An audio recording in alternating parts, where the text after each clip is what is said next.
शिवसेना आमदार निलेश राणेंचा विरोधकांवर हल्लाबोल आहे. विरोधकांना वाद घालण्याशिवाय दुसरं काहीच जमत नाही. शाळेतील विद्यार्थ्यांप्रमाणे ते भांडत बसतात असं निलेश राणे म्हणतात.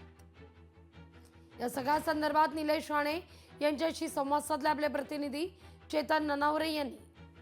आपल्यासोबत शिवसेनेचे आमदार निलेश राणे आहेत. सर, आसन व्यवस्थेवरून आता काँग्रेस आणि ठाकरे गटामध्ये पुन्हा एकदा वाद झाल्याचं पाहायला मिळालं. विशेष करून ठाकरे गटाच्या 2 आमदारांना आता पाठी बसावं लागणार आहे आणि काँग्रेसच्या 2 आमदारांना पुढे बसण्याची संधी मिळणार आहे.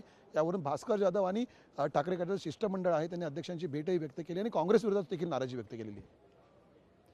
ते आपसात रोजच रडत आहेत कुठल्या ना कुठल्या विषयावर. ते उद्या टॉयलेटच्या व्यवस्थेवर पण चिडतील किंवा काही ना काहीतरी काढतील. अगोदर ते विरोधी पक्षनेता मिळावं म्हणून रडत होते. अच्छा, तुमच्याकडे संख्या नाही, नियम कायदा असतो. त्या नियमानुसार जर तुमच्याकडे संख्या असती, संख्याबळ असतं, तुम्हाला मिळालं असतं. हे फक्त कशासाठी चाललं आहे माहिती आहे ना? एक एक्स्ट्रा गाडी मिळावी, एक कॅबिन मिळावं, त्याच्यासाठी चाललं आहे. हे तर ते क्लासरूममध्ये झालं ना. आपण शाळेत भांडायचो, मी पुढे की तू पुढे. हे मोठेच होणार नाहीत. हे तिकड त्यांची बौद्धिक क्षमता तेवढीच राहिली शाळेमध्ये असल्यासारखी. म्हणून त्यावर काय बोलणार आपण? ते त्यांच्याकडून हीच अपेक्षा आहे. त्यांना ते शोभतं ते करतायत. ते भांडतच राहणार.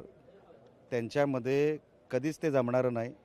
आणि भास्कररावांचा एक जो स्वभाव आहे तो बरोबर कुठे ना कुठेतरी ह्या सगळ्या विषयामध्ये सगळं वाटोळं करून सोडणार. हे हिंदूंच्या विरोधात चाललेत, हे काय मला वेगळं सांगायला नको. त्यांना आता त्यांचं काँग्रेसच झालं आहे सगळं. म्हणून त्यांच्याकडून जी अपेक्षा होती ते पूर्ण करत आहेत. त्यांचा आणि हिंदूंचा आता काही संबंध राहिलेला नाही. बाळासाहेब वेगळे होते, त्यांच्यातलं 1% नाही यांच्यामध्ये. म्हणून हिंदूंचं आता तुम्ही समीकरण उद्धवजींना किंवा ठाकरे कुटुंबाला लावायचं सोडून द्या. राज ठाकरे सोबत जात आहेत पण त्यांच्या आता ते त्यांच्यावर आहे. मी त्यांच्या इंटरनल पॉलिटिक्सवर मी बोलू शकत नाही. धन्यवाद सर. आमच्याशी हे होते निलेश राणे. कॅमेरामन राजेश मनेरसह मी चेतन ननावरे, नागपूर.